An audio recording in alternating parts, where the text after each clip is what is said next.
आप जंतर मंतर पर अभी E20 पॉलिसी के अगेंस्ट प्रोटेस्ट कर रहे हैं और आपने उसे नाम दिया है एथेनॉल स्कैम। पर जो हमारी गवर्नमेंट है उसका कहना है कि ये एनवायरमेंट फ्रेंडली है और एक रेवोल्यूशनरी स्टेप होगा। UK was the first to leave the European Union. आज भी भारत अखंड है और किसी के बाप की हिम्मत नहीं भारत पे आंख उठाए और उस नेहरू को आप गाली देते हो, शर्म आनी चाहिए आपको। जिस देश का शिक्षा मंत्री कहता है कि पेपर लीक हो रहे तो हम टेलीग्राम को बंद करते हैं, एयरफोर्स से पेपर डिस्ट्रीब्यूट कराएंगे, वो फ्यूचर टेक्नोलॉजीज के बारे में क्या बात करेगा? हमारा जो यूथ है जिसे कॉकरोच बोला गया है, आज वही जेनजीज यूथ खड़ा है एजुकेशन के अगेंस्ट। मर्यादा पुरुषोत्तम भगवान श्री राम के मंदिर से जिनके शासन में चंदा चोरी हुआ, वो मुझे मेरे राम के बारे में सिखाएंगे, मेरे इमाम हिंद के बारे में सिखाएंगे, मेरे मर्यादा पुरुषोत्तम के बारे में ये लोग सिखाएंगे। ये जो स्लोगन बना था कि पढ़ेगा इंडिया तभी तो बढ़ेगा इंडिया, मुझे तो कहीं वो दूर दूर तक नजर नहीं आ रहा है। मुझे पता नहीं ये गडकरी जी से इंस्पायर्ड थे या ईडी से पर्सपायर्ड थे। इस देश को मेरिट नहीं चला रहा है, इस देश को नेपोटिज्म चला रहा है। आपको मैं और एक बड़ा स्कैम देता हूँ। Bharat now we are in 2026 July और अब तक 700 करोड़ का बजट और पास हो गया, तो टोटल बजट अप्रोक्सीमेटली 2000 करोड़ के आसपास बैठ गया। लेकिन जब हम विजुअल्स देखते हैं तो वहां पे हमें क्या दिखता है? क्यों भारत 100 इलॉन मस्क नहीं बना रहा है? क्यों भारत में जो लोग आगे जा रहे हैं वो बड़े बाप के बच्चे? अगर सोनम वांगचुक जी लद्दाख से आ सकते हैं और हंगर स्ट्राइक पे बैठ सकते हैं तो मुझे लगता है शायद ऑपोजिशन को जो आज तक यूथ के लिए आवाज उठाते आए हैं उनको वहां होना चाहिए। अगर कांग्रेस को जीतना है अपने पिच पे खेलना होगा। अगर आप भाजपा के पिच पे खेलोगे, आप वही करोगे जो भाजपा के लिए, पब्लिक के पास ए टीम है, बी टीम को क्यों चूज करेगी? आपको क्या लगता है कि ये 11 साल का विलन कौन है? किसी भी एक गलती पे अगर ईडी के छापे पड़ रहे हैं सीबीआई के बिना किसी जांच के, तो यहाँ तो इतनी बड़ी गलती बैक टू बैक हो रही है। 2024 में पेपर लीक हुआ, 2026 में पेपर लीक हुआ, प्रोटेस्ट के बाद एसएससी का पेपर लीक हो गया। चीनी मिल के सारे बिजनेस में नेता है, मैं सिर्फ भाजपा की नहीं कह रहा हूँ, अलग अलग पार्टी की। टीवी डिबेट्स होती हैं, टीआरपी है या रियलिटी है? निर्मला सीतारमण की मिनिस्ट्री ने भारत की इकोनॉमी को रूइन कर दिया। अगर आपको अपॉर्चुनिटी मिलती है कांग्रेस ज्वाइन करने की, बीजेपी ज्वाइन करने की? BJP never, no chance.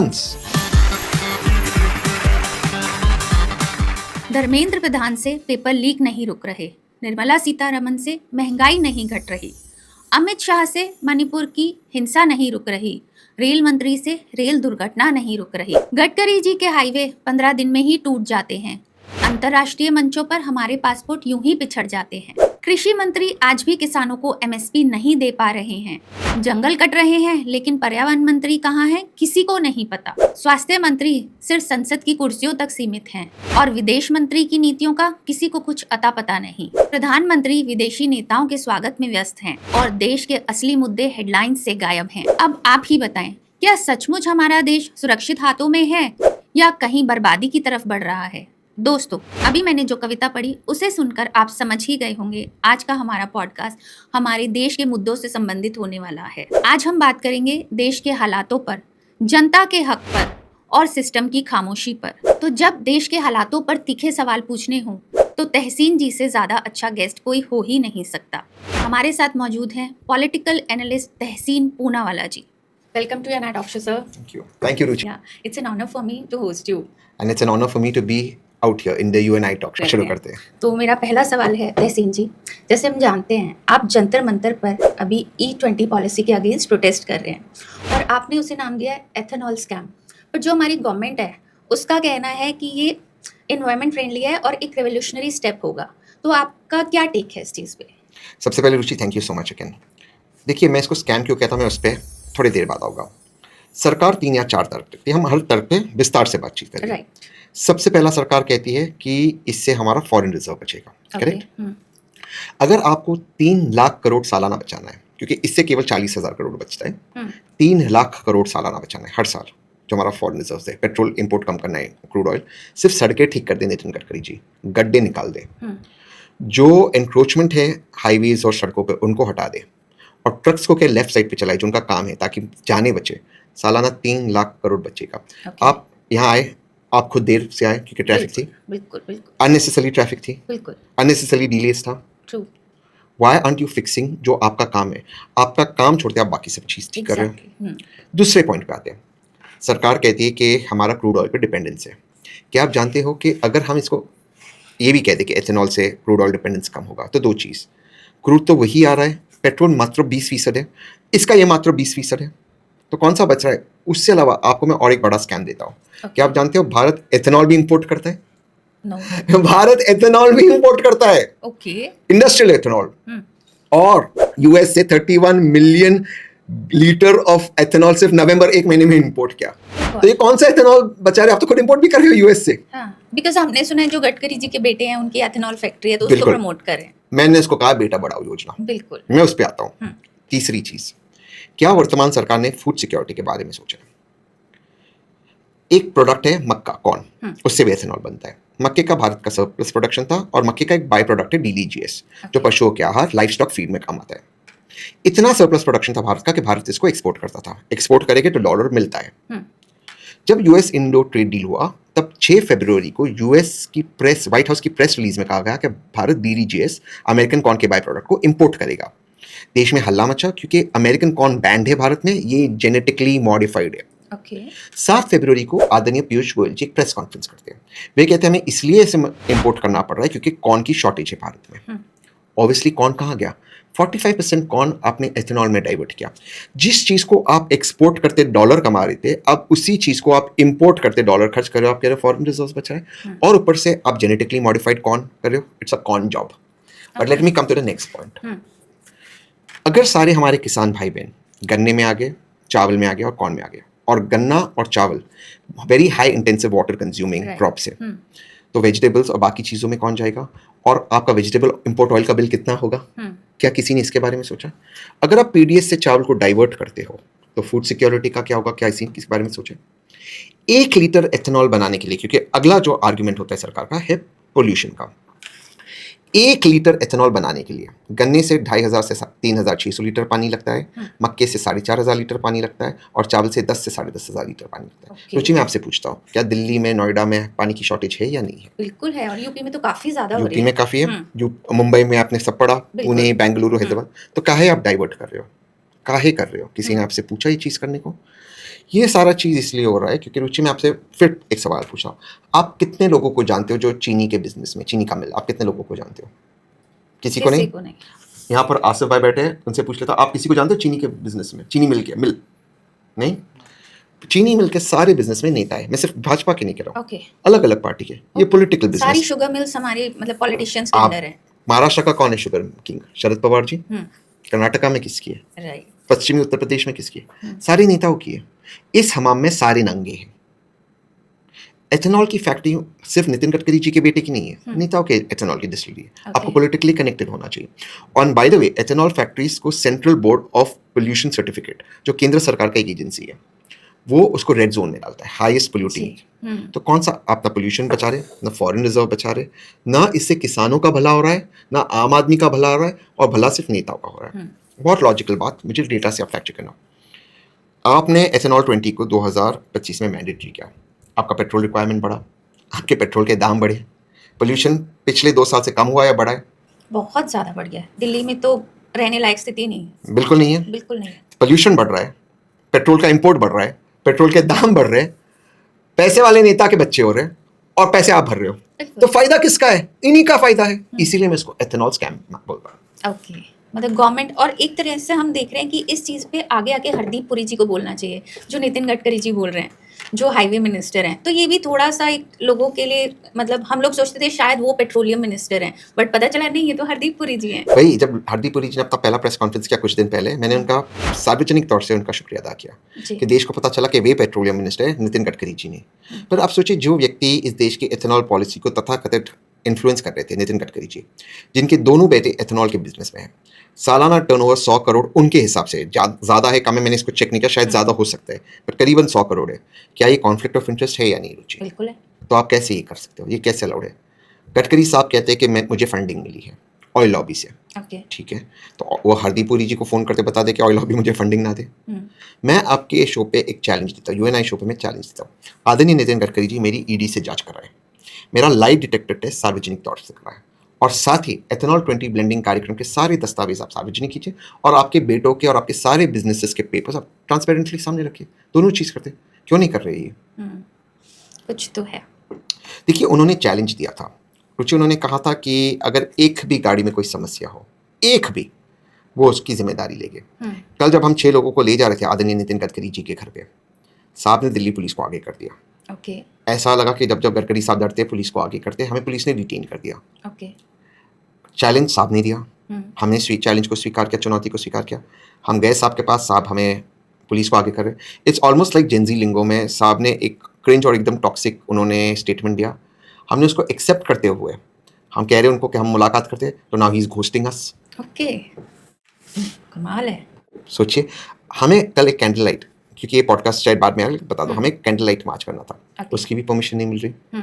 हम एक डेमोक्रेसी में रहते हैं, ये डेमोक्रेसी में कोई राजा नहीं है और ना ही हम रंग हैं। ये डेमोक्रेसी में इस संविधान के पहले 4 अक्षर हैं हम भारत के लोग, इसमें हम सबको एक बराबरी का स्थान मिला है।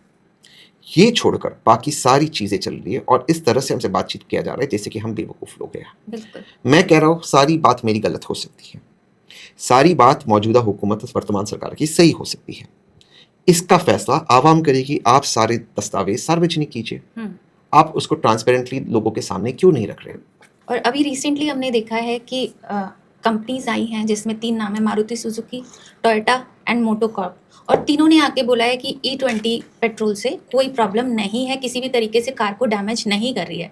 बट जब फैक्ट्स चेक किए गए, उनकी अपनी ही ओनर जो गाइडलाइंस हैं, ओनर मैनुअल्स हैं, उसमें क्लियरली मेंशन्ड है कि E10 से ज़्यादा इंजन सपोर्ट नहीं करता। तो Absolutely. क्या आपको लगता है गवर्नमेंट प्रेशर बना के इतनी बड़ी कंपनी से झूठ बुलवा रही है? मुझे पता नहीं ये गडकरी जी से इंस्पायर्ड थे या ईडी से पस्पायर्ड थे, राइट। लेकिन मुझे इतना समझ में आता, मैं इतना गडकरी जी के जिस तरह मैं आइंस्टाइन और न्यूटन नहीं हूँ। मैं बहुत सिंपल व्यक्ति हूँ।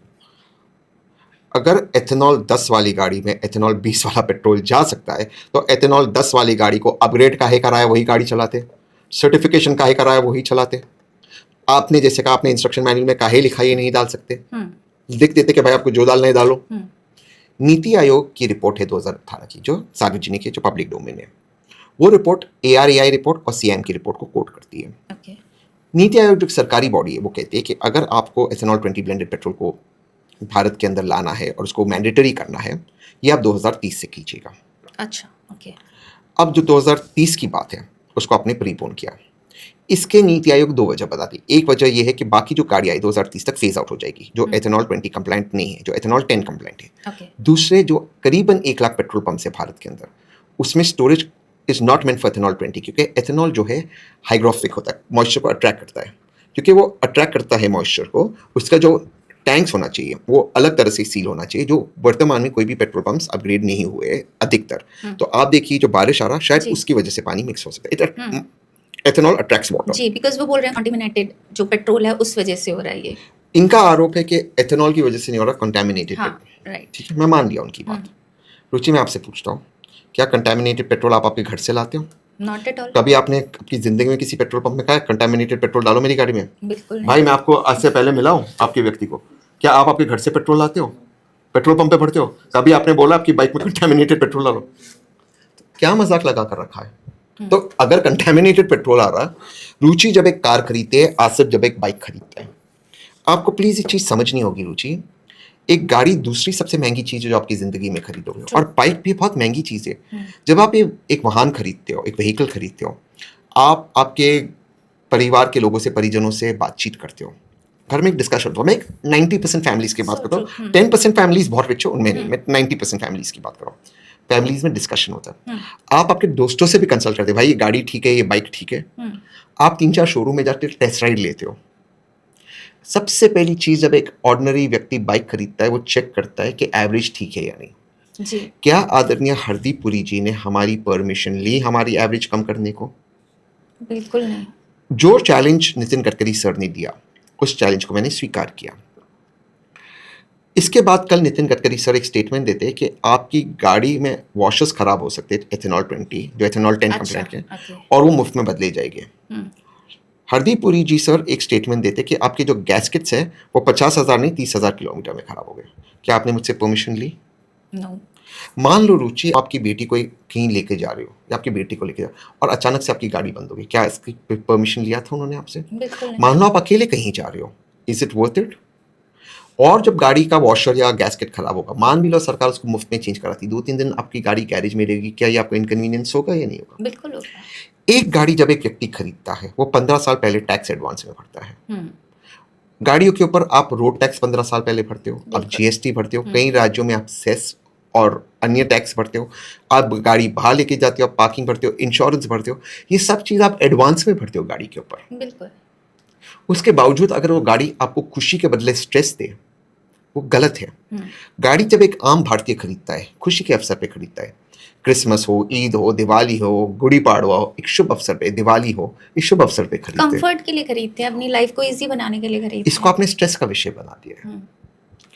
फिर हरदीप पुरी सर मुझे काउंटर करने के लिए, नितिन गडकरी सर मुझे काउंटर करने के लिए कहते हैं कि तैसीन कोई गाड़ी दिखाए जो घिर चुकी है रास्ते पे, या गाड़ियाँ की ढेर क्यों नहीं लगी जो खराब हो चुकी है।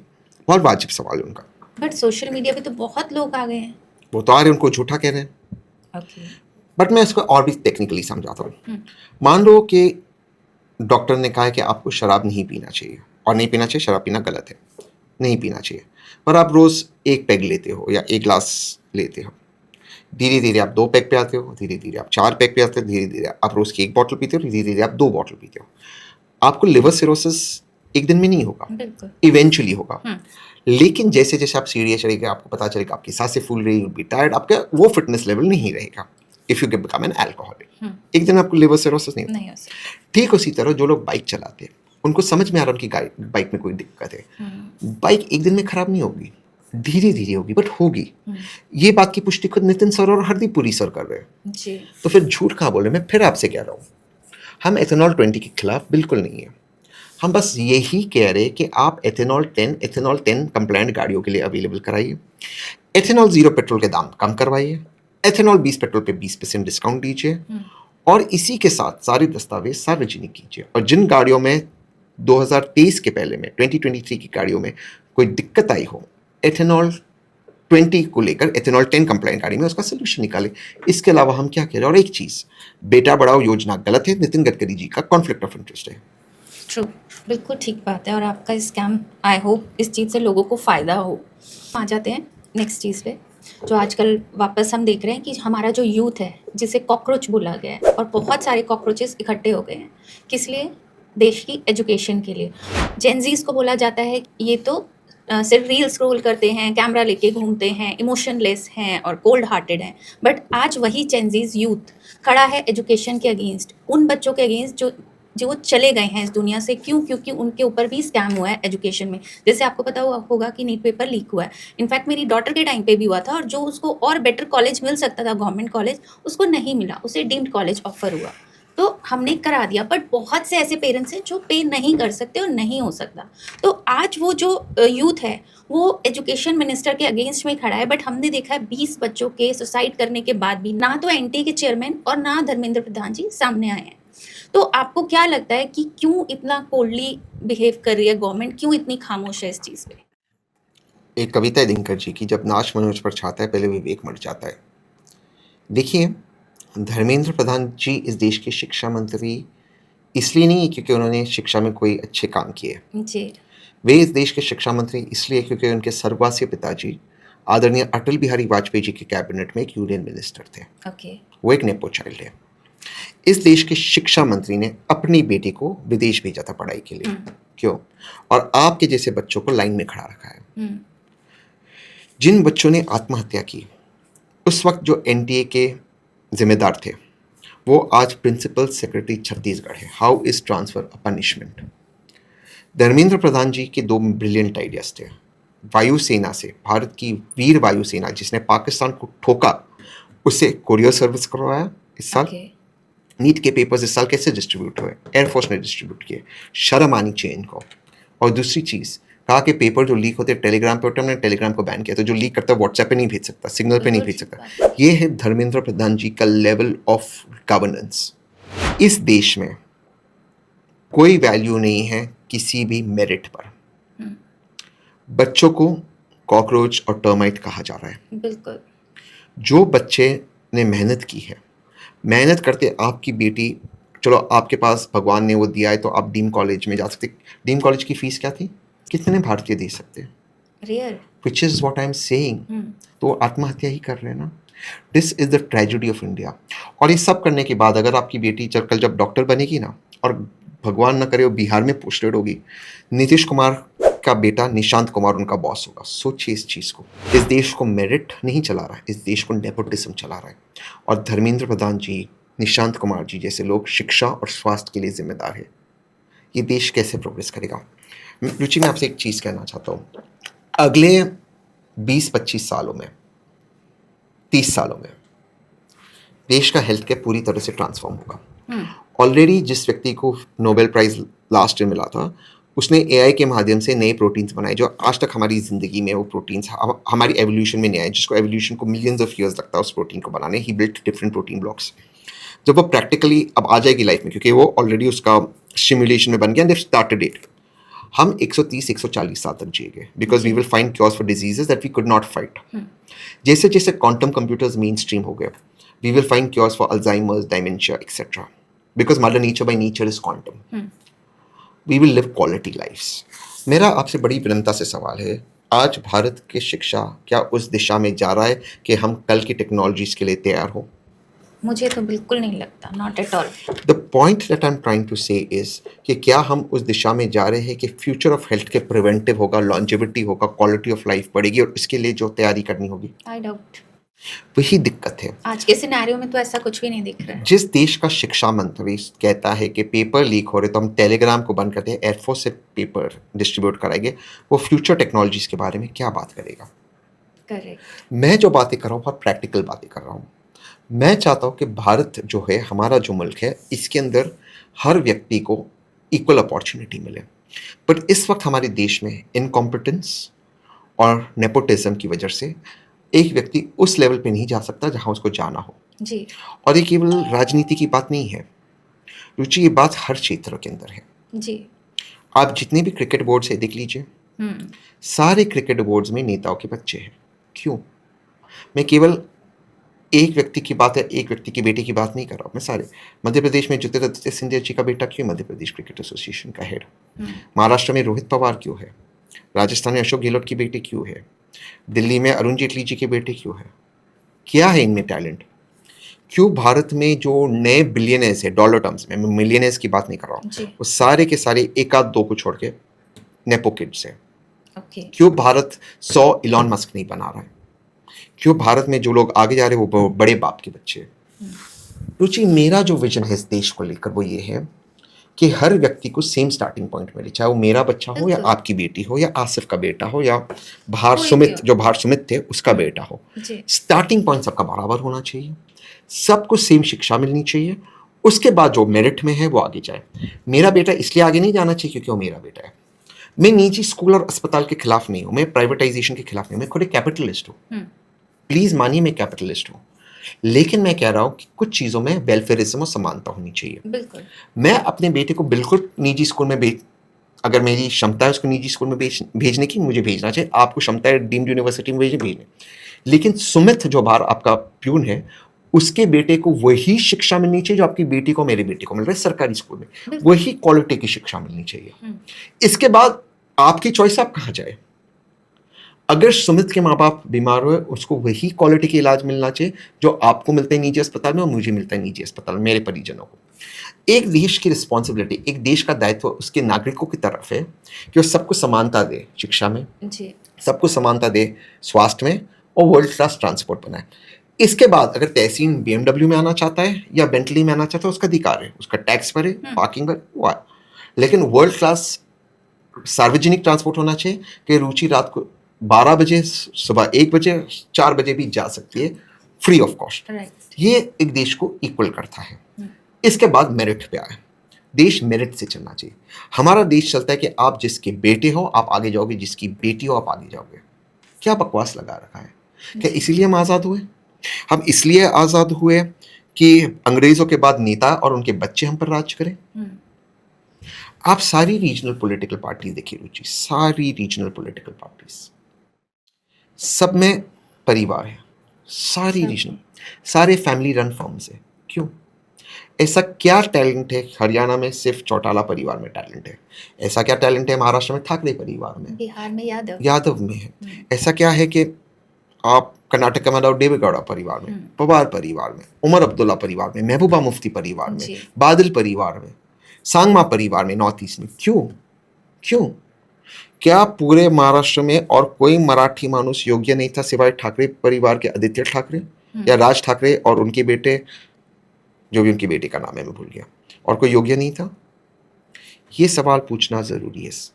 ये है जहां पर हम आगे नहीं आते। जी, अभी जैसे हम सरकारी स्कूलों की बात कर रहे हैं, तो वो भी डाटा हमारे सामने आया है कि पिछले 10 सालों में 90,000 सरकारी स्कूल बंद कर दिए गए हैं और जो ऑलरेडी हैं अराउंड 98,000 वो भी उस हालात में नहीं है। ना तो वहाँ पे एक एजुकेशन उस हिसाब से दी जा रही है और एक फैसिलिटीज़ भी बच्चों को नहीं मिल रही, इवन वर्किंग टॉयलेट्स तक नहीं है। और अगर वहाँ के बच्चों से जाके सर्वेस किए जा रहे हैं, तो वो कहते हैं जिस दिन मिनिस्टर्स आते हैं, ऑफिसर्स आते हैं, सारी चीज़ें ऑन कर दी जाती हैं, थोड़ी-थोड़ी फैसिलिटीज़ दिखा दी जाती हैं और उसके बाद फिर वही हाल। तो आपको क्या लगता है इस एजुकेशन सेक्टर को हम कैसे ठीक करें और किस तरीके से, अभी आपने भी बात की, हम इक्वालिटी पे लाएं? मैं सोल्यूशन पे आने से पहले मैं एक चीज़ कहना चाहूँगा। जिस देश में शिक्षा को और स्वास्थ्य को इस तरह से आप उसको ट्रीट करोगे, वो देश आगे नहीं बढ़ सकता है। बिल्कुल नहीं। जब मैं सत्ता में होगा, जब मैं हुकूमत में होगा, जब मैं पावर में होगा, जब मैं गवर्नेंस में होगा, जब मैं जी। सेवा करूँगा, मैं पहला रूल क्या बताऊँगा? मेरे पहले 3-4 रूल्स में से एक कानून में पास करूँगा। हर नेता और हर बाबू उसके बच्चों को केवल और केवल सरकारी स्कूल में पढ़ाएंगे और उसके परिजनों का इलाज सरकारी अस्पताल में होगा, अपने आप ही ठीक होगा। सबसे पहले तो एजुकेशन मिनिस्टर के बच्चे आने चाहिए। क्यों विदेश जाते हैं? हाँ, ऐसा कोई कोर्स हो जो इंडिया में ना हो, ऐसी कोई इलाज करनी हो जो भारत में ना हो, तो बिल्कुल आपका अधिकार है। जाइए, वरना बिल्कुल। पॉलिटिक्स और गवर्नमेंट सर्विस छोड़िए और फिर आप जाइए। एक निजी व्यक्ति को जाना मैं उसको नहीं रोक सकता हूँ, लेकिन अगर आप सरकारी नौकरी में हैं और आप पॉलिटिक्स में, आपकी शिक्षा और आपका स्वास्थ्य केवल सरकारी स्कूल और सरकारी अस्पताल में होगा, अपने आप व्यवस्था ठीक होगी। बिल्कुल ठीक। ये मेरा सोल्यूशन है। बताइए मैं कहाँ गलत हूँ? बिल्कुल गलत नहीं है आप। और ये जो स्लोगन बना था कि पढ़ेगा इंडिया तभी तो बढ़ेगा इंडिया, मुझे तो कहीं वो दूर दूर तक नजर नहीं आ रहा है। रुचि, हमारे इर्द गिर्द की दुनिया ऑलरेडी बदल गई है। हम ऑलरेडी फ्यूचर में आ चुके हैं। जी। हम एक क्वांटम वर्ल्ड में रह रहे हैं जहाँ क्वांटम कंप्यूटर्स बहुत ही जल्द अगले 10-15 साल में रियलिटी हो गए। एक बार वो रियलिटी हो गई, जैसे मैंने कहा अल्जाइमर्स, डिमेंशिया, कैंसर, इन सब चीज़ों का हमें सोल्यूशन मिलेगा। एआई की दुनिया में भी एक परिवर्तन आए, एआई से भी दुनिया में परिवर्तन आएगा। उस परिवर्तन से जॉब्स घटेगी और जॉब्स बढ़ेगी, बट इकॉनमी ओवरऑल बढ़ेगी and quality of life better होगी। जी। लेकिन क्या हम उसके लिए प्रिपेयर्ड हैं? जैसे जैसे एआई और रोबोटिक्स हमारी दुनिया में प्रिवेलेंट होते हैं, हमें एआई को फिजिक्स और ह्यूमैनिटी सिखानी होगी। क्या भारत उसके लिए प्रिपेयर्ड है? भारत जैसे जैसे एआई और बढ़ता है, हमारे पास क्योंकि एक यंग डेमोग्राफिक है, एक अपॉर्चुनिटी है कि हम दुनिया के सॉल्यूशंस प्रोवाइडर बन सकते हैं एआई के माध्यम से। फॉर एग्जांपल, एक चार्टर्ड अकाउंटेंट जो नोएडा में कहीं बैठा हुआ है, वो ऑस्ट्रेलिया में चार्टर्ड अकाउंटेंसी कर सकता है एआई के माध्यम से। एक छोटा सा कोर्स करते हैं एआई के माध्यम से, बाय वर्किंग हियर। नोएडा में एक ऑफिस खोलते हैं रियल टाइम के अंदर। पर क्या हमने वो प्रोफिशिएंसी बताई? हम हमारी सर्विसेज को और एक्सपोर्ट कर सकते हैं, क्या हम उसके लिए तैयार हैं?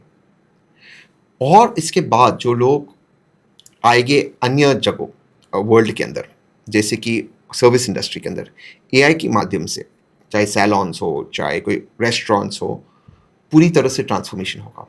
क्या हम उस ओर जा रहे हैं? एग्जाम्पल, ओजेम्पिक और मुंजारो की वजह से और अन्य जो ड्रग्स आ रहे हैं उनकी वजह से इवेंचुअली, और जो नए ड्रग्स आ रहे हैं, आपका पूरा डाइट पैटर्न चेंज होगा। We will go towards GLP-1 diet, we will go towards a more protein diet. क्या हमारी कोई डिस्कशन सरकारी लेवल पे हुई कि हमारे रेस्टोरेंट्स उस दिशा में कैसे जाएं? इंडिविजुअल रेस्टोरेंट्स करते होंगे। क्या हमारी कोई इस चीज़ पे बातचीत हुई कि हम हमारे बच्चों को ज़्यादा प्रोटीन कैसे दें? जब तक हम इस दिशा में नहीं जाएंगे, देश आगे कैसे बढ़ेगा? ये सारे बहुत गंभीर विषय, लेकिन हमारा देश किस मुद्दों में बटा हुआ? हिंदू मुसलमान। यही दिक्कत है रुचि, यही दिक्कत है। अब मैं आपसे बड़ी विनम्रता से पूछता हूँ, अगर आप हिंदू हैं, अगर हिंदू धर्म खतरे में, क्यों भाजपा का कोई भी नेता का बच्चा त्रिशूल लेकर जमीन पे नहीं खड़ा है? वो क्यों विदेश जाते अंग्रेजी में पढ़ाई करने के लिए? जी। अगर कौम इस्लाम खतरे में है, कौम खतरे में, क्यों ओवैसी के बच्चे तलवार लेकर ज़मीन पे नहीं खड़े हैं इस्लाम को डिफेंड करने में? वो क्यों विदेश जाते अंग्रेजी में पढ़ाई करने के लिए? आपने कितने नेता, किसी के बच्चे को नहीं मरना चाहिए, मैं ये नहीं कह रहा हूँ, बट आपने कितने नेताओं के बच्चे देखे जो दंगों में मरे? आते ही नहीं है, प्रोटेस्ट करते ही नहीं है। लेकिन दंगों में गरीब इंसान मरता है, चाहे वो राम गोपाल मिश्रा हो उत्तर प्रदेश में, या वो 4 मुसलमान बच्चे हो संभल में। पाँचों में एक ही समानता थी, पाँचों के पाँचों गरीब थे। पैसे वाले क्यों नहीं मरते? जी। सवाल यहाँ पे आता है, क्या धर्म खतरे में है, क्या कौम खतरे में है? कहाँ से? क्योंकि मैं इस्लाम से भी जुड़ा हूँ, मेरी मॉम मुस्लिम है। क्यों मौलाना आते और इस तरह की भड़काऊ बातें करते टीवी पे? क्यों ऐसे ऐसे लोग आते भाजपा से भड़काऊ बातें करते टीवी पे? कहाँ से आते, किसने इनको इजाज़त दी? मेरे धर्म के बारे में, मेरे ईमान के बारे में, मेरे अल्लाह के बारे में, मेरे भगवान के बारे में ये क्यों मुझे सिखा रहे? ये क्यों रुचि और तहसीन के बीच में नफरत फैला रहे? जी। मैं आपसे जेन्युइनली सवाल पूछा रुचि, आप स्कूल में थे, आपको फ़र्क पड़ता था कि बाजू वाला हिंदू या मुस्लिम है? बिल्कुल नहीं। यहाँ पर मैं आसिफ से बात कर रहा था। आसिफ स्टूडियो को चलाता है, उसका बेस्ट फ्रेंड एक हिंदू है जिसका स्टूडियो है। जब उसको फ़र्क नहीं पड़ता है, आपको फ़र्क नहीं पड़ता है, तो क्यों हमारे बीच में ये लोग नफरत फैला रहे? क्यों एक मौलाना आते जहरीली बातें करता है? क्यों एक भाजपा का नेता या कोई और आकर, क्यों ओवैसी आकर जहरीली बातें करता है? क्यों भाजपा के नेता जहरीली बातें कर रहे हैं? ये क्यों कर रहे हैं? और जो इनका काम था, मर्यादा पुरुषोत्तम भगवान श्री राम के मंदिर से जिनके शासन में चंदा चोरी हुआ, वो मुझे मेरे राम के बारे में सिखाएंगे, मेरे इमाम हिंद के बारे में सिखाएंगे, मेरे मर्यादा पुरुषोत्तम के बारे में ये लोग सिखाएंगे? ये सिखाएंगे मुझे? कौन है ये लोग सिखाने वाले? मुझे लगता है शायद ये भटकाने के लिए हिंदू मुसलमान कर दिया जाता है, बिकॉज एक जो कॉमन मैन है, ले मैन है, उन्हें हमने कभी भी नफरत फैलाते नहीं देखा। उनके पास टाइम ही नहीं है इतना कि हम हिंदू आप मुसलमान, इस तरीके की बातें हमने तो नहीं सुनी। ये क्यों मुझे सर्टिफिकेट दे रहे हैं? कौन है मुझे सर्टिफिकेट देने वाले? राइट। तो वही बात है कि पॉलिटिकली बहुत सारे इश्यूज क्रिएट किए जाते हैं जो एक्चुअल मतलब अगर हम ग्राउंड लेवल पे देखें तो ऐसा कुछ है ही नहीं। कुछ नफरत फैल चुकी है, लेकिन उसको अब भी बंद कर सकती है, क्योंकि भारत बाई नेचर बहुत सेक्युलर देश है। और मैं नहीं मानता हूँ कि ये नफरत ज़्यादा दिन टिकेगी, क्योंकि भूख तो हिंदू को भी लगती है, मुसलमान को भी लगती है, आदमी को भी लगती है, औरत को भी लगती है। आप सोचिए, जिस मर्यादा पुरुषोत्तम के राम मंदिर में चोरी हो और उस चंपत राय को आज तक उसके खिलाफ एफआईआर उसके खिलाफ ना हो, जेल में ना हो, क्या मतलब है इसका? Don't know. ये कहा जाता है कि जब चंदा चोरी हुई, चंपत राय जी को पता चला, उनका काम था जाके एफआईआर दर्ज करवाना। एफआईआर दर्ज नहीं करवाया, कहा जिन्होंने चोरी किया जाके पैसे रख दो। That makes him an accused in the crime, क्योंकि क्राइम को छुपाना भी क्राइम होता है।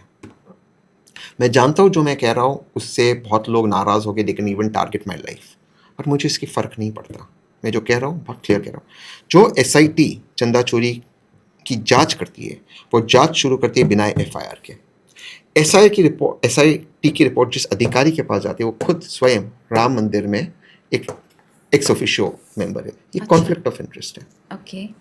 एसआईटी तो कहते हैं काफ़ी बिठा चुके हैं, 25-30 आ चुके हैं, लेकिन कोई भी उसका रिजल्ट आया नहीं। जो लोग गिरफ्तार हुए वो छोटे लोग गिरफ्तार हुए।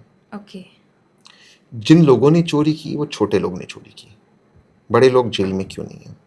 क्योंकि जैसे आप कह रहे हैं, हम ये बात कर रहे हैं चंदा चोरी अयोध्या में, वैसे ही हम ये भी कहा जा रहा है पीएम फंड्स, उसके बारे में भी आज तक कोई गवर्नमेंट ऐसी नहीं है जिसने ना बताया हो कि पीएम केयर फंड्स में कितने फंड्स हैं। बट इस गवर्नमेंट में हमें कहीं पता नहीं चल रहा, और लोग शायद डर के इसलिए चुप हो जाते हैं क्योंकि जो भी इस गवर्नमेंट के अगेंस्ट आवाज़ उठाता है, एंटी नेशनल करार दे दिया जाता है।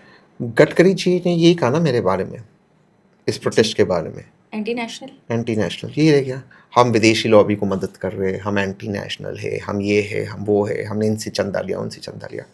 भाई, नहीं मैं आपसे डरता हूँ, नहीं आपकी पुलिस से डरता हूँ, नहीं आपकी ईडी से डरता हूँ, नहीं आपकी गाली से डरता हूँ। जो जांच करानी कैमरा पे कराओ, लाई डिटेक्टर टेस्ट कराओ, और अपने दस्तावेज सामने रखो। मैं नहीं डरता हूँ, इसलिए मैं खुलकर बोलता हूँ, क्योंकि इस जिंदगी में मुझे बहुत कुछ मिला है। अब मेरा समय आ गया देने का, तो I don't give a dam. जो बोलना है बोलो, मुझे कोई फर्क नहीं पड़ता। मुझे ये करना है, मैं करूँगा, चाहे वो किसके भी खिलाफ हो। मैं सिर्फ, आपने देखा होगा, मैंने सिर्फ भाजपा को अटैक नहीं किया, मैंने तो बाकी विपक्ष के लोगों के बारे में भी कहा। इस देश का दुर्भाग्य है रुचि कि देश का विपक्ष इतना कमजोर है। मैं रोज बोल रहा हूँ, आप मुझे देख रही है, किसने मुझे क्या किया? किसी ने नहीं। तो क्यों विपक्ष सड़क पे नहीं है? क्यों तहसीन को सड़क पे आना पड़ रहा है? क्यों वो बच्चे लोग जंतर मंतर पे सड़क पे है? मैं उनकी सारी बातों से इत्तेफाक नहीं रखता हूँ जी। कुछ बात जो उनकी है बकवास है, और खास करके मैं लेफ्ट से तो बिल्कुल इत्तेफाक नहीं रखता हूँ। मैं राइट हूँ, ये डफली वाले गैंग से तो मैं बिल्कुल इत्तेफाक नहीं रखता हूँ। मुझे डफली बफली नहीं समझ में आती, और मुझे लगता है कि left is loonyism. Okay. Extreme left is loonyism. मैं बिल्कुल इससे एग्री नहीं करता हूँ। मैं तो इनफैक्ट राइट हूँ, कैपिटलिस्ट हूँ। तो आप उनकी किस बात से मतलब एग्री करते हैं? दो चीज़ से, कि धर्मेंद्र प्रधान जी को जाना चाहिए। दूसरी चीज़ से, इस मुल्क ने सबको अधिकार दिया है पीसफुली प्रोटेस्ट करने का, शांतिपूर्वक। तो क्या ये दिक्कत है? जी। कोई दिक्कत अगर सोनम वांगचुक जी लद्दाख से आ सकते हैं और हंगर स्ट्राइक पे बैठ सकते हैं, तो मुझे लगता है शायद ऑपोजिशन को जो आज तक यूथ के लिए आवाज़ उठाते आए हैं उनको वहाँ होना चाहिए। आप इस चीज़ के बारे में सोचिए रुचि। मैं सोनम वांगचुक का बहुत बड़ा फ़ैन नहीं हूँ। I think is done commendable work in climate change. उनका फ़ैन नहीं हूँ, बट एक आदमी बैठा हुआ है, हंगर स्ट्राइक पे बैठा हुआ है। वहाँ बैठकर वो ये कह रहा है कि भाई धर्मेंद्र प्रधान जी ने गलत किया। सिर्फ बात करिए आकर हमसे, बात कीजिए, उसको हटाइए। क्या उसको हटाना चाहिए या नहीं चाहिए? अगर देखा जाए तो हटाना चाहिए, क्योंकि किसी भी एक गलती पे अगर ईडी के छापे पड़ रहे हैं, सीबीआई के, बिना किसी जांच के, तो यहाँ तो इतनी बड़ी गलती बैक टू बैक हो रही है। 2024 में पेपर लीक हुआ, 2026 में पेपर लीक हुआ, प्रोटेस्ट के बाद एसएससी का पेपर लीक हो गया अभी। बताया जाता है करीबन 80 पेपर लीक हुए सरकार के। जी। कौन है इसके लिए जिम्मेदार? नेहरू जी।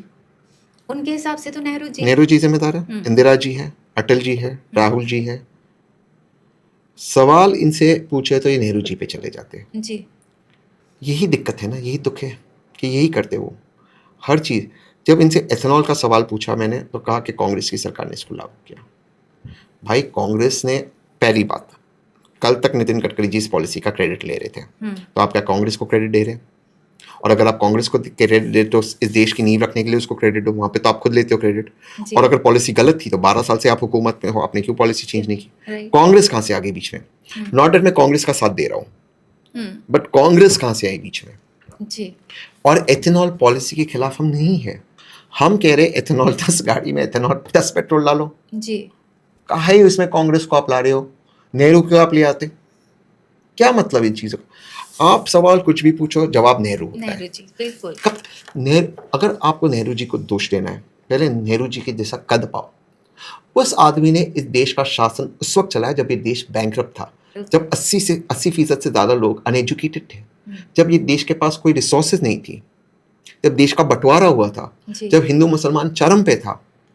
उस आदमी ने साहस किया एक सपना देखने के लिए कि मैं एक मॉडर्न देश बनाऊंगा, एक ऑटोक्रेटिक देश को डेमोक्रेटिक देश में तब्दील करने का उसने सपना देखा यार। एम्स दिया, आईआईटीज दिए, इसरो दिया उसने।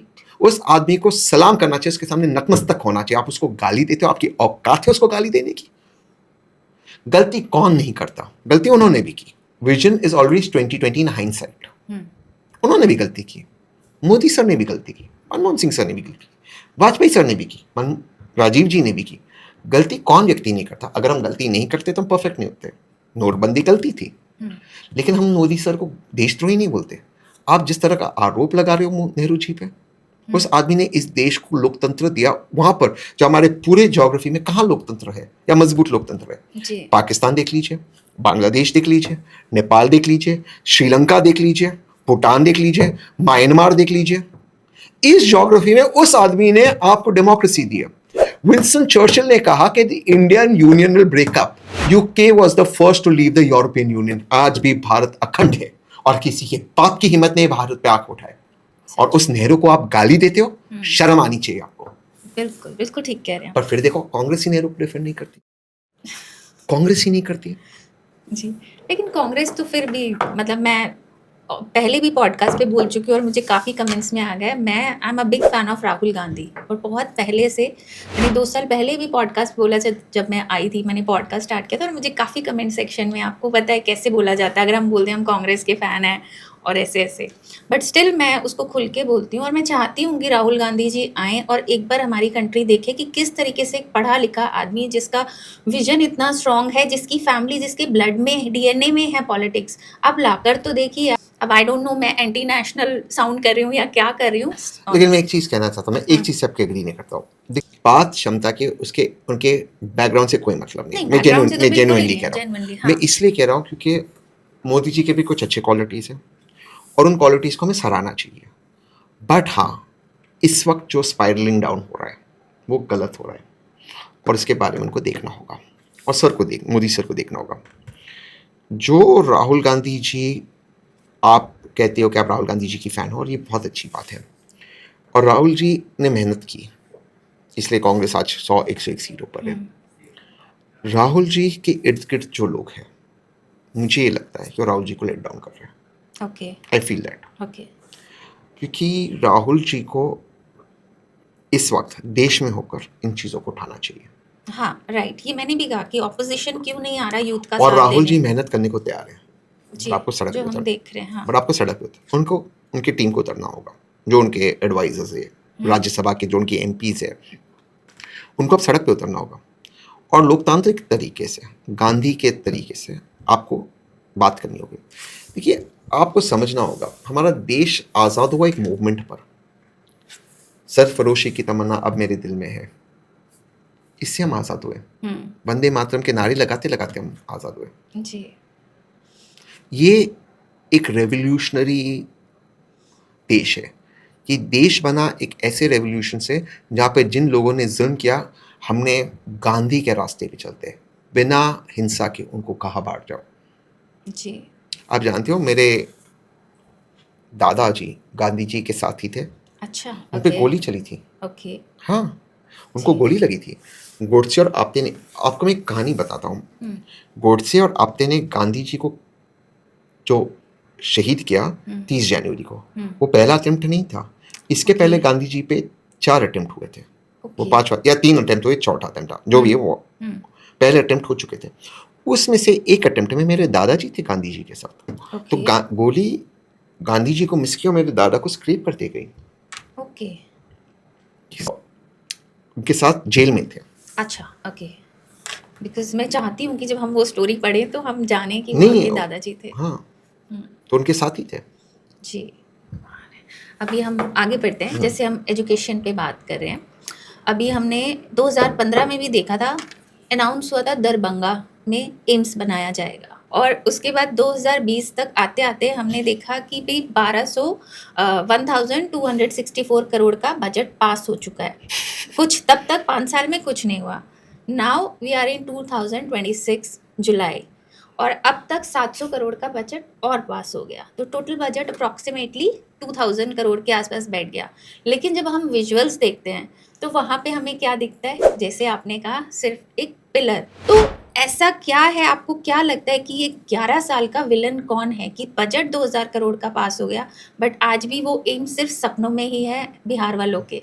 केंद्र सरकार और नीतीश कुमार जी, दोनों भी। तो इनके अगेंस्ट कोई आवाज नहीं उठा सकता कि बजट पे बजट पास हो रहा है बट काम नहीं चल रहा है? क्योंकि लोग डरते हैं। आदि जो मैं कमेंट सोशल मीडिया पे मेरे बारे में पढ़ता हूँ, कहते हैं यार आप संभालते रहना। क्यों संभालते रहो?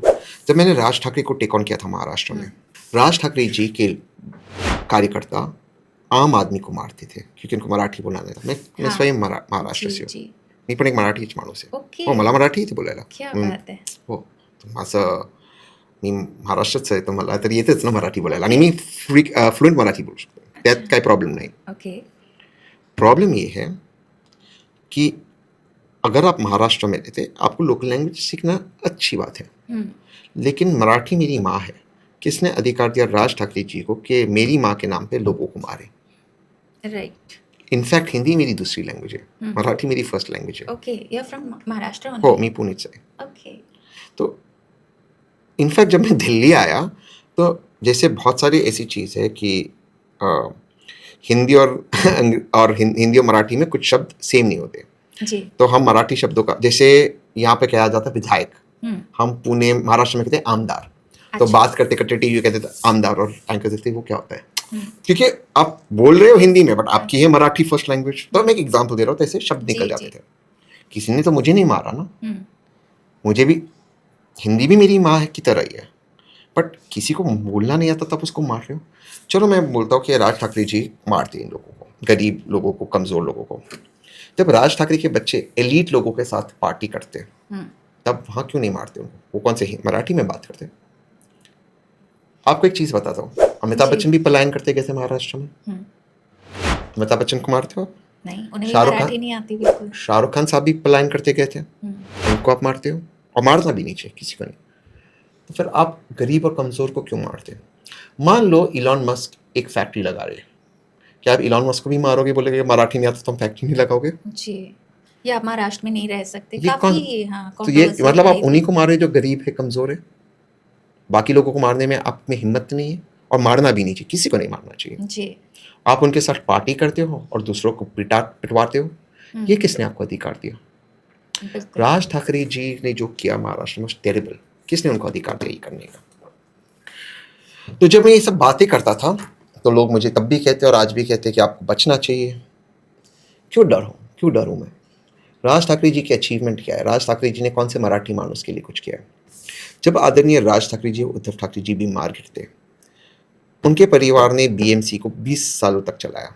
वहाँ बीएमसी के अस्पताल में क्यों नहीं जाते? निजी अस्पताल में क्यों जाते? भगवान उनको लंबी आयु दे, भगवान उनको अच्छा स्वास्थ्य दे, लेकिन क्यों जाते निजी अस्पताल में? निजी अस्पताल में जाते डॉक्टर को बोलते मराठी में बात करो वरना हमें टच मत करो। जी। उनके बच्चे जाते बॉम्बे स्कॉटिश स्कूल। आप मुंबई जाकर बॉम्बे बोलो आपको मारेंगे। उनके बच्चे के स्कूल का नाम है Bombay Scottish English medium school. क्यों? आपके बच्चे जाएंगे इंग्लिश मीडियम स्कूल में। Marathi schools, Marathi medium schools और बीएमसी रन स्कूल्स की क्या हालत है? इनका परिवार ने चलाया। तो ये लैंग्वेज मैंडेटरी नहीं है वहाँ के स्कूल्स में मराठी? है, बट वो आप तो जा रहे हो इंग्लिश मीडियम स्कूल में। आपने कहाँ क्या, अपने माँ मराठी के लिए क्या किया? सिर्फ लोगों को मारना पीटना ही आपका काम है।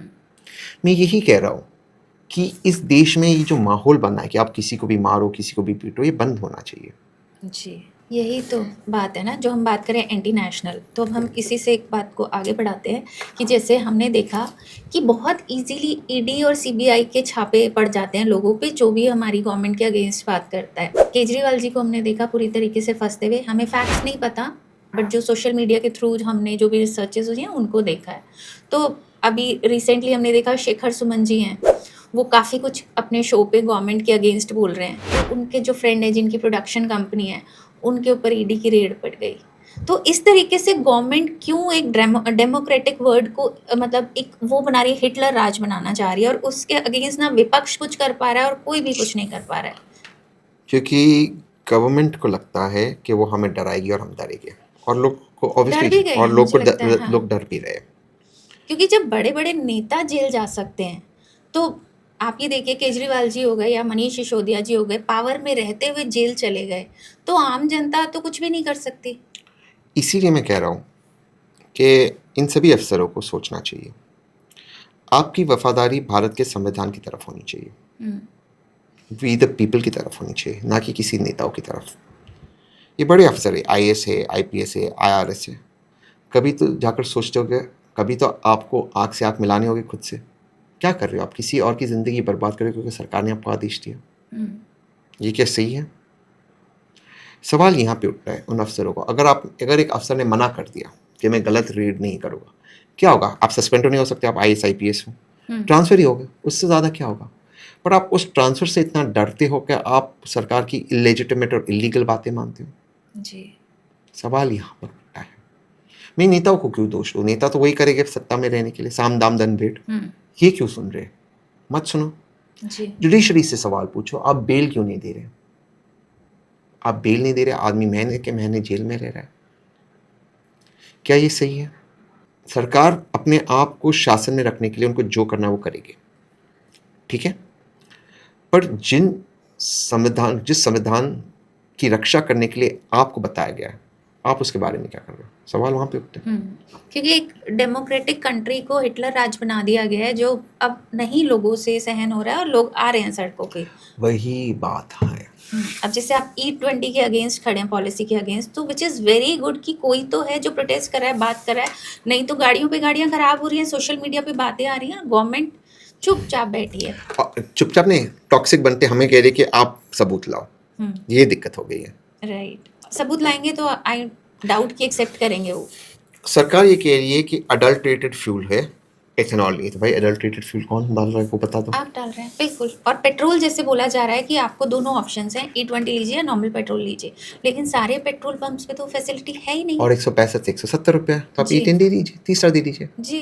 तो आपको, जैसे मैंने बहुत टीवी पे देखा है, आप डिबेट्स में आते हैं और आप बहुत ही पोलाइटली और रिस्पेक्टफुली बात करते हैं, बट जो हमने बाकी डिबेट्स आपके साथ भी लोग होते हैं देखी हैं, बहुत ही गलत तरीके से डिबेट होती हैं, जो लैंग्वेज नहीं भी यूज़ होनी चाहिए वो भी होती है, और अब तो शायद देखने का मन भी नहीं करता क्योंकि इतना चिल्लाते हैं कि समझ ही नहीं आता है। तो आपने उसको बहुत क्लोजली फॉलो किया। आपको क्या लगता है कि क्या ब्रीफ दिया जाता है पैनलिस्ट को कि आपको इतना ही बोलना है, या आपको किसी भी तरीके का कोई प्रेशर होता है, या जो आपका मन आता है डिबेट उसी तरीके से आपकी बातें रखी जाती हैं? उसको मैं दो अलग अलग उससे कहता हूँ नहीं, प्रेशर कुछ नहीं होता है, ओके कुछ नहीं होता है, कोई कुछ नहीं कहता। बट ऑब्वियसली एक प्रो गवर्नमेंट लाइन और एक एंटी गवर्नमेंट, तभी तो डिबेट होगा, उसके अलावा कोई प्रेशर नहीं होता। जी जो पैनलिस्ट चिल्लाते, तमाशा करते, नहीं बोल पाते, अग्रेसिव होते, उनके पास कंटेंट नहीं होता। ओके जिनके पास कंटेंट है वो शालीनता से अपनी बात रख सकते हैं। जिनके फैक्ट्स हैं। मैं फैक्ट्स पे बात करता हूँ तो मुझे कोई फर्क ही नहीं पड़ता। बिल्कुल। हाँ, और अभी हमने रिसेंटली देखा बहुत अब्यूजिव लैंग्वेज भी यूज़ हो रही है, तो लोग सोशल मीडिया पे बहुत क्लिप्स आ रहे हैं कि ये डिबेट्स हैं या क्या बातें हो रही हैं कि इस तरीके से बात कर रहे हैं पॉलिटिशियंस या स्पोक्स पर्सन।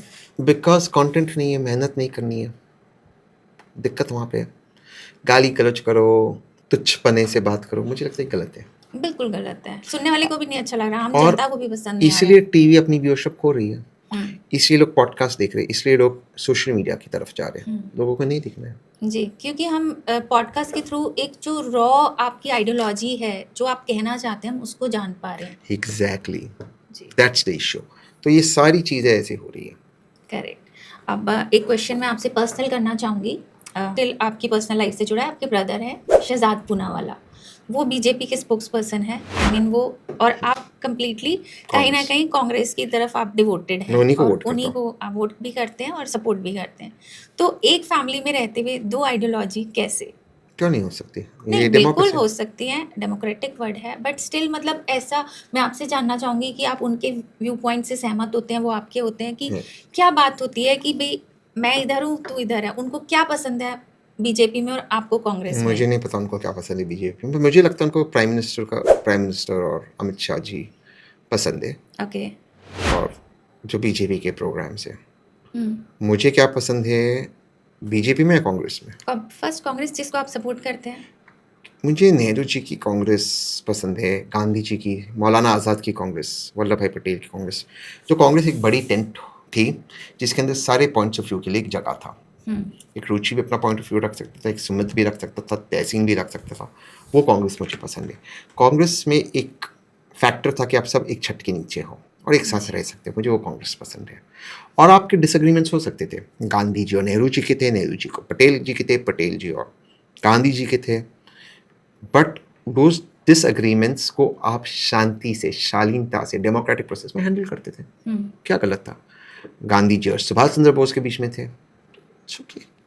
जी किसी ने किसी को गलत नहीं कहा, बिल्कुल। किसी ने किसी को देशद्रोही नहीं कहा। That was the Congress. जी जी। एक हमने देखा था पीछे किसान आंदोलन हुआ था, बट उस पे किसी भी तरीके से कहीं किसानों को हम बोलेंगे कि वो संतुष्ट नहीं हुए थे सरकार की बातों से।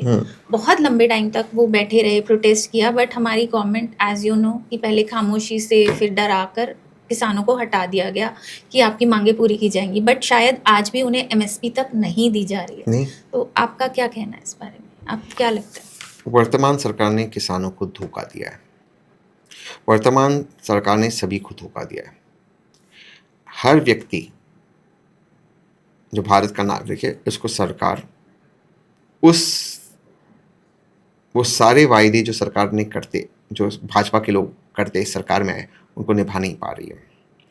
आप एक मिडिल क्लास व्यक्ति के बारे में सोचो, इतना टैक्स भरने के बाद, इतना सब कुछ करने के बाद क्या इंफ्रास्ट्रक्चर है? हर मिडिल क्लास व्यक्ति इस देश में एक हॉस्पिटलाइजेशन दूर है बैंक्रप्सी से।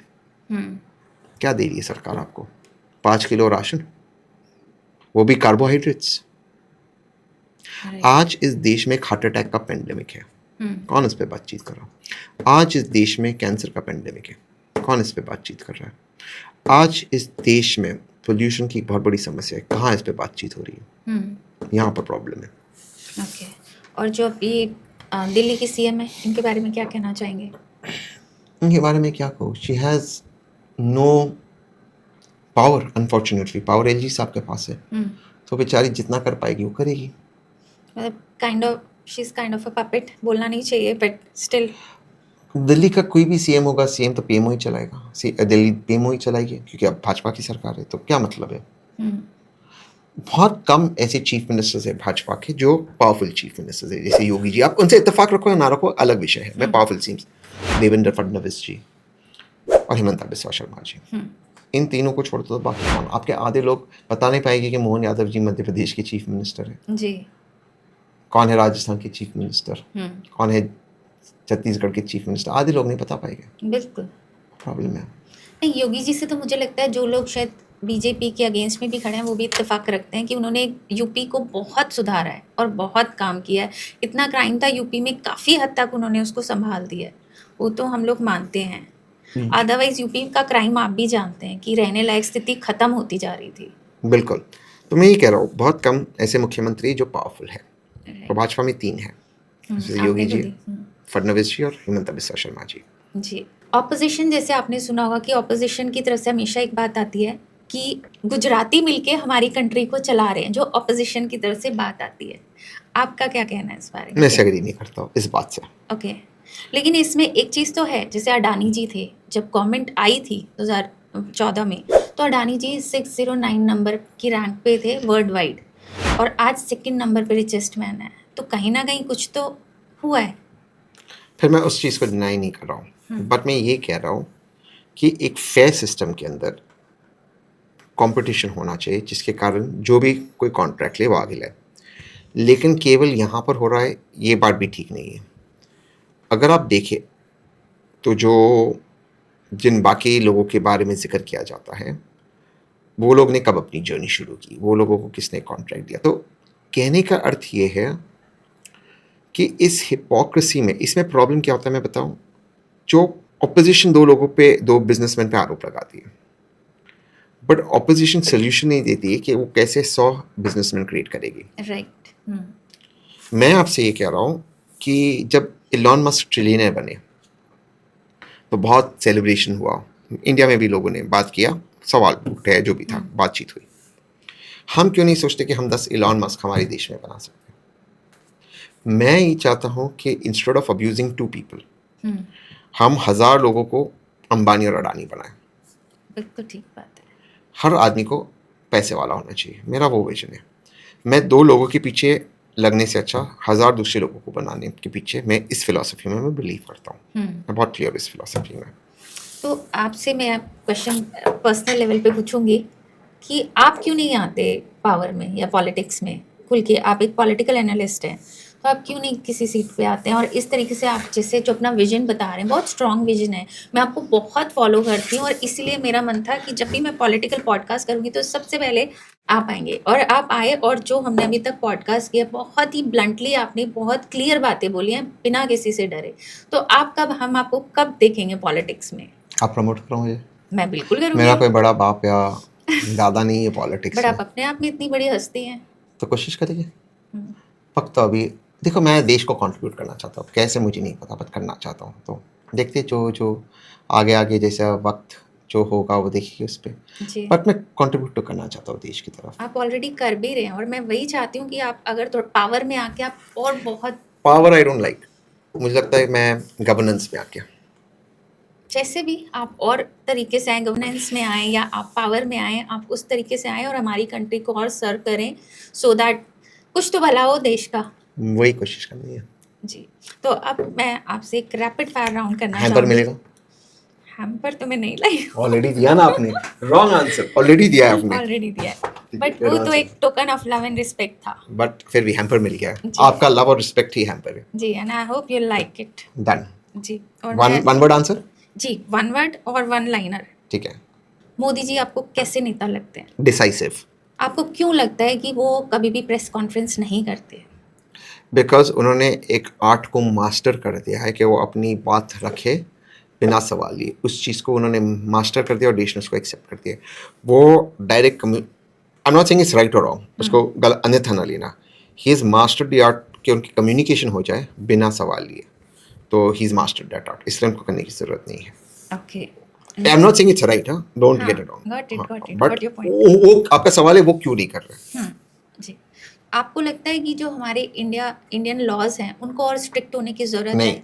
लिबरल होने की ज़रूरत है। लिबरल? कोई भी लॉ एक पेज से ज़्यादा नहीं होना चाहिए, 3 पैराग्राफ से ज़्यादा। अगर आपको एक लॉ समझाना पड़ेगा तो उसका मिसयूज़ होगा, दुरुपयोग होगा। लॉज को लिबरल होना चाहिए।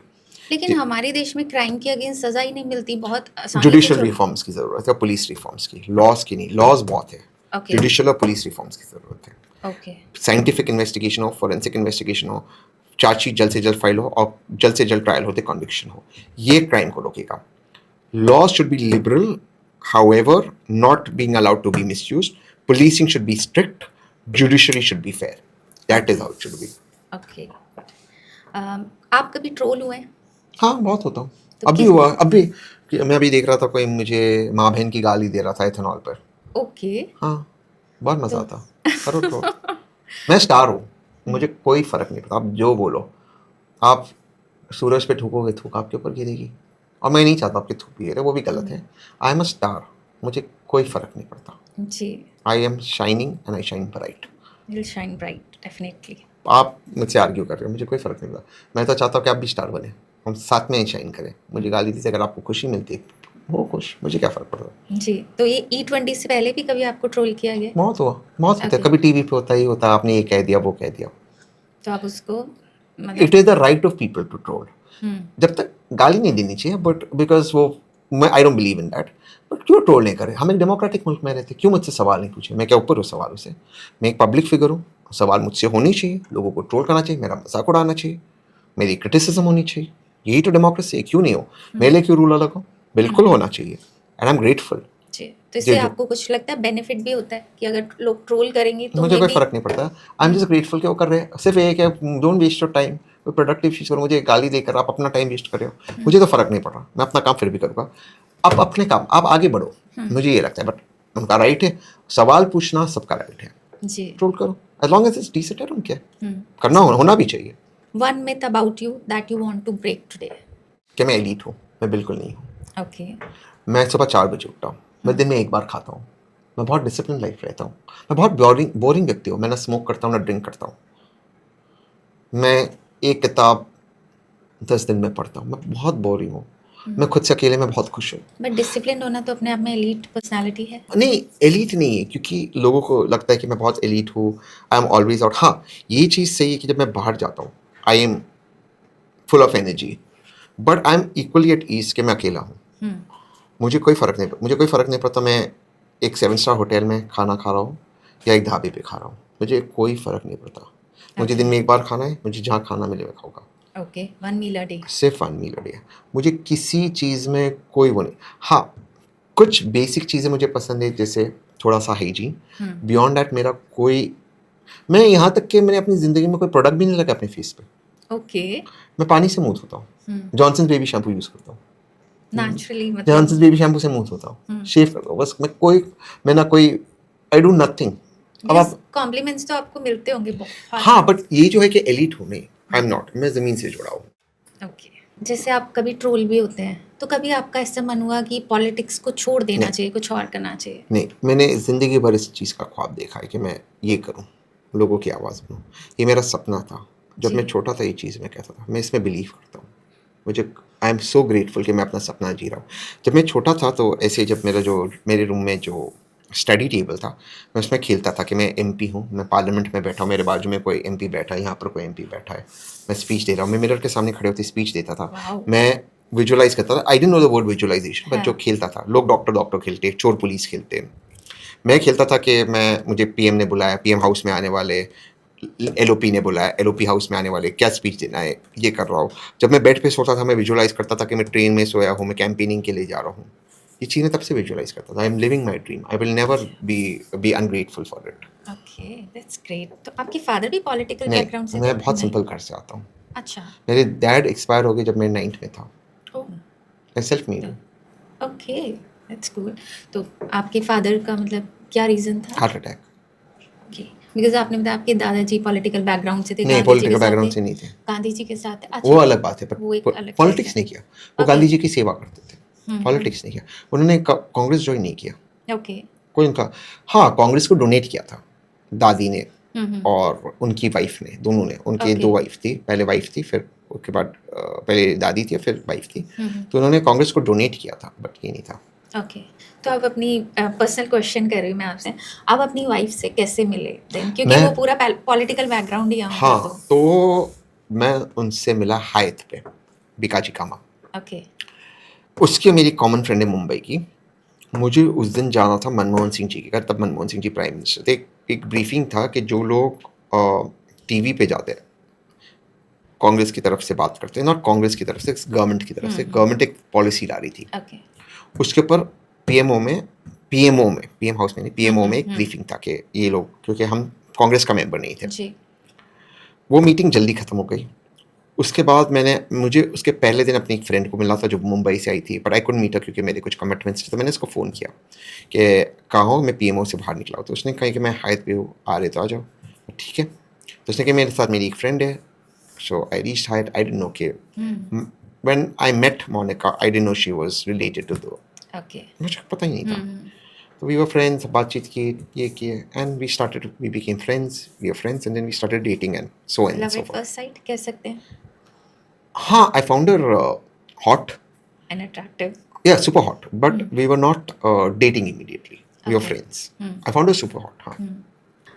आप पॉलिटिक्स में हैं तो one leader who surprises you the most, कि आपको लगता हो कि भाई ये ऐसे नहीं है, बट जब उन्होंने काम किया तो आप बहुत ही सरप्राइज हो गए। विजय, तमिलनाडु के chief minister, okay. so far. विजय थालापति। Mind blowing. ओके। मैंने खुद उनकी बहुत क्रिटिसिज्म की है। मुझे लगा वो नहीं जीतेगा। Mind blowing.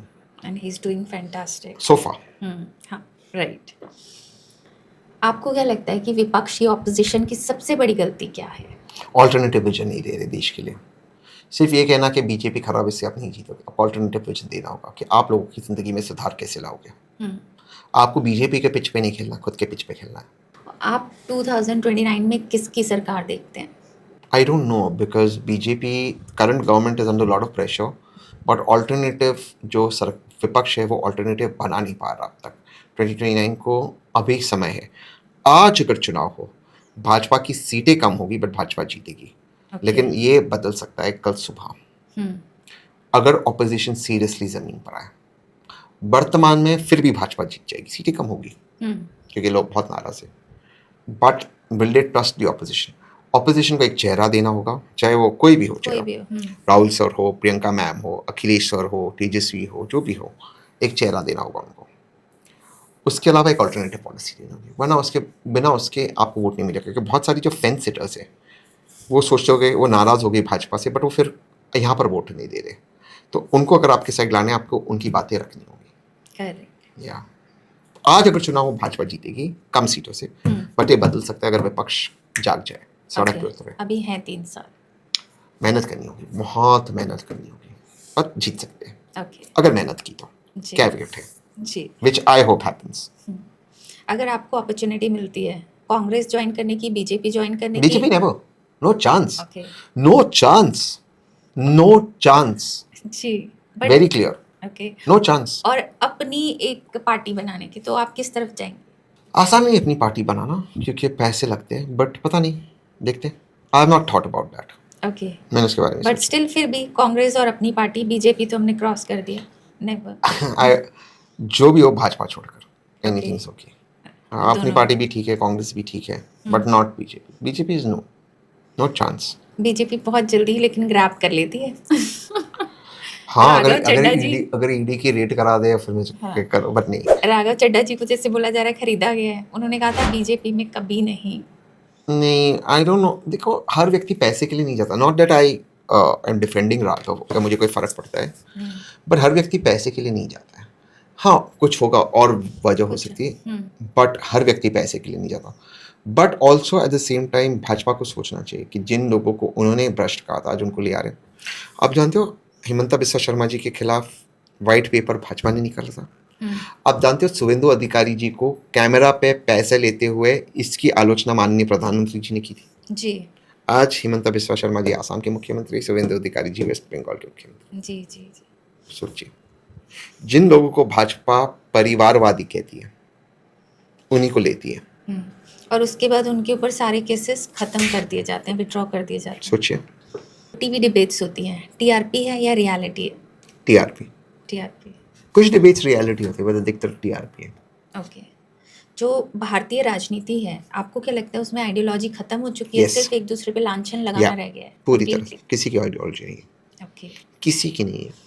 तो आपको क्या लगता है हमें ये मान लेना चाहिए एक आम जनता को कि पार्टी चाहे ये आए कि ये आए, होना यही है? इसलिए मैं कह रहा हूँ कि कांग्रेस को अगर जीतना है, they have to make a difference positively. मैं आपको 2 नेगेटिव एग्जांपल्स देता हूँ कांग्रेस के, हालांकि मैं बहुत पसंद करता हूँ कांग्रेस को, बट कांग्रेस के सपोर्टर्स को भी सोचना चाहिए। कांग्रेस के एक मुख्यमंत्री कहते हैं कि उन्होंने एक टास्क फोर्स बनाया, उसका नाम हाइड्रा रखा है। अच्छा। उसका नाम हाइड्रा इसलिए रखा, वो सार्वजनिक तौर पे कहते हैं, क्योंकि वो हिटलर की फेवरेट ग्रुप था लोगों के असैसिनेशन करने के लिए। ओके। ये कांग्रेस के मुख्यमंत्री कहते हैं। फिर वो आगे कहते हैं कि जितना डिस्ट्रक्शन मैंने किया उतना डिस्ट्रक्शन गाजा में नहीं हुआ, ओके। उनकी स्टेट में। तो how you different from BJP's bulldozer? How you different? अगर कोई बीजेपी का लीडर हिटलर की बात करता तो राइट। सोचिए, अगर आप वही करोगे जो बीजेपी कर रही है, ठीक है, अगर आप बीजेपी के पिच पे खेलोगे, बीजेपी जीतेगी। मैं एमएमए करता हूँ, फाइटिंग, अभी 2-2.5 साल से नहीं किया हूँ, but I used to fight. मेरी फाइटिंग में I am very good at grappling, wrestling. मैं ग्रैपलिंग में बहुत अच्छा था, ओके। ठीक है। अगर मुझे किसी से लड़ना है, प्रोफेशनल फाइटर से, किसी और एमएमए से, मेरी कोशिश होती थी उसको ज़मीन पे ले जाओ, ग्रैपलिंग करो, बजाय इसके कि उससे बॉक्सिंग करो या किकिंग करो, because he could be better than me in that. तो मैं अपने पिच पे खेलूंगा तो जीतूंगा, उसके पिच पे खेलूंगा, संभावना है कि जीत हो सकता है मैं भी जीतूं, but more chances of him. I was not such a good kicker in MMA versus another thing. So if I'm standing and fighting, maybe that guy can still defeat me. I could still win, but more chances of that person winning. My chances of winning are when I'm fighting where I'm the strongest. ठीक उसी तरह politics में अगर कांग्रेस को जीतना है, अपने pitch पे खेलना होगा।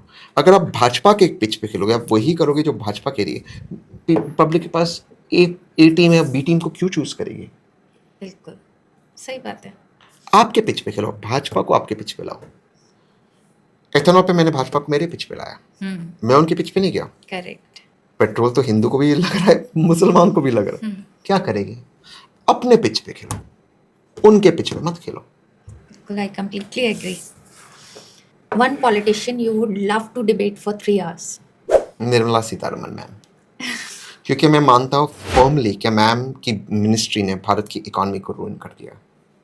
जिस तरह से टैक्स टेररिज्म हो रहा है, जिस तरह से हाई नेटवर्क इंडिविजुअल्स भारत छोड़ रहे हैं, जिस तरह से इंडस्ट्रीज पे रेड हो रहा है, जिस तरह से जीएसटी का एक्सटॉर्शन हो रहा है, मैम को नहीं पता है कैसे चेंज करना चाहिए। सबसे ज़्यादा एफआईआईस भारत को छोड़े, ma'am will have to change it. India should be a happy place to do business, investor friendly place. बिल्कुल। एंड लास्ट में मैं आपसे एक चीज़ पूछना चाहूँगी, complete this sentence. The biggest challenge for India today is? The future is already here, we are not ready for the future, but future आ चुका है, फ्यूचर प्रेजेंट हो चुका है, हम रेडी नहीं है। जी। We have to be ready. जिस मैंने शुरुआत में कहा, एआई को लेकर, क्वांटम कंप्यूटिंग को लेकर, we have to be ready. हमें अगले 50 साल के लिए तैयार होना होगा। हमें एक ऐसे भारत को छोड़ के जाना होगा जो हमारे बच्चों के लिए और हमारे ग्रैंड चिल्ड्रन के लिए वो भारत बेटर हो जो हमने इनहेरिट किया था। That's our duty towards the future. Right. हमें एक इक्वल भारत बनाना होगा, दैट्स आवर चैलेंज। जी। अब आपकी तरफ से एक मैसेज मेरे व्यूअर्स को, you and I talk show के व्यूअर्स के लिए, तहसीन जी की तरफ से एक message. You and I have a relationship here, and I am so happy that we built this relationship. आज मुझे आप लोगों के साथ रूबरू होने का मौका मिल रहा है यू एंड आई पर, एंड उम्मीद करता हूँ कि ज़िंदगी भर का ये राब्ता बना रहेगा। बिल्कुल, और मैं भी उम्मीद करती हूँ कि आपको मेरे साथ बात करके, वन ऑन वन पॉडकास्ट करके अच्छा लगा होगा। Superb. और नेक्स्ट पॉडकास्ट में आप ही अपना प्रोटेस्ट ख़त्म करिए, और आई होप आप इसमें बिल्कुल विन करें, गवर्नमेंट को बिल्कुल उस पे लाएं कि जो सच है वही किया जाए, सही किया जाए, और फिर हम एक और पॉडकास्ट करेंगे। Done? Superb. Thank you so much. Thank you. Right. Thank you.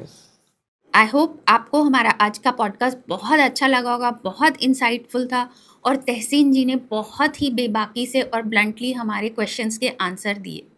तो अगर आपको आज का पॉडकास्ट अच्छा लगा हो तो लाइक, कमेंट, शेयर करना ना भूलें।